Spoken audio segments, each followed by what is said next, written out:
Dear ladies and gentlemen, welcome back to the analysis of Yoleno TV.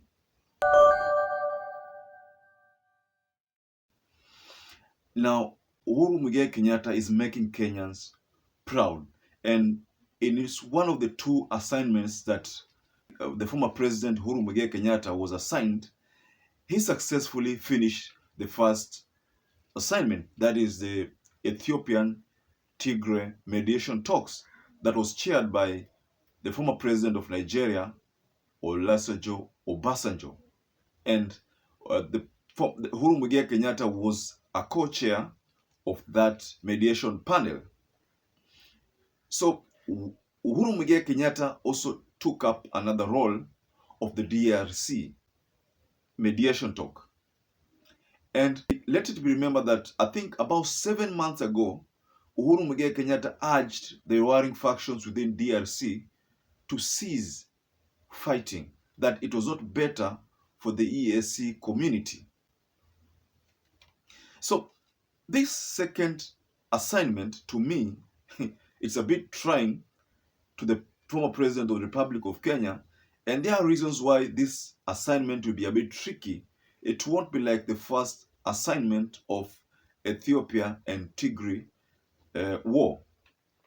So the main reason is that the M23 Rebels are alleged to be financed by Paul Kagame, the president of Rwanda.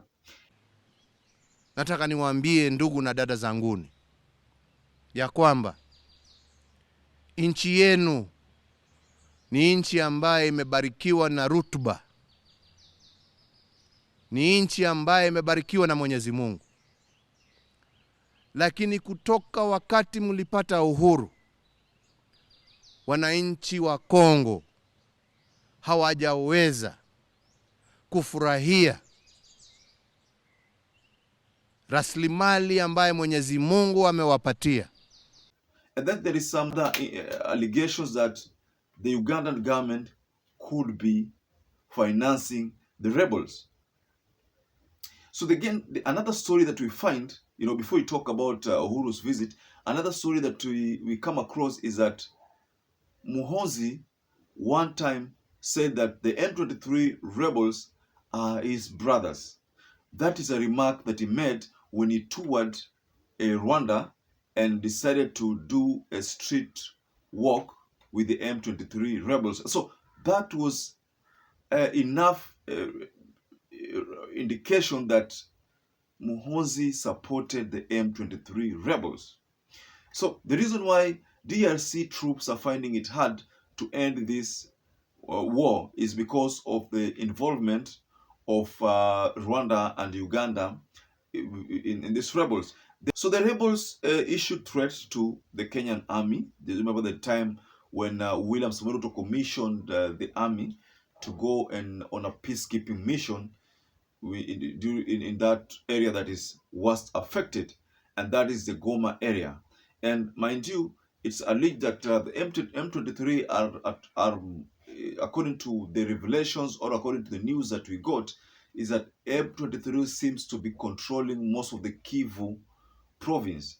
And what has it that they are approaching the Goma? And from what pundits believe is that Goma area is a business hub. It's a very, very central point and very important for the DRC government. And should the rebels take over Goma, then I think that will be very tricky for the government of DRC now to control the economy of that country. So Uhuru Kenyatta toured a camp where most of those worst affected citizens are, and Uhuru Kenyatta managed to get first-hand information from the affected citizens.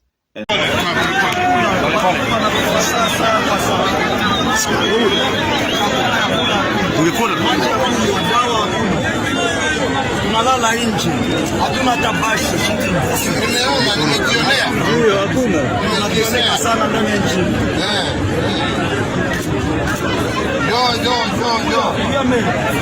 Acha mama pite. Yes.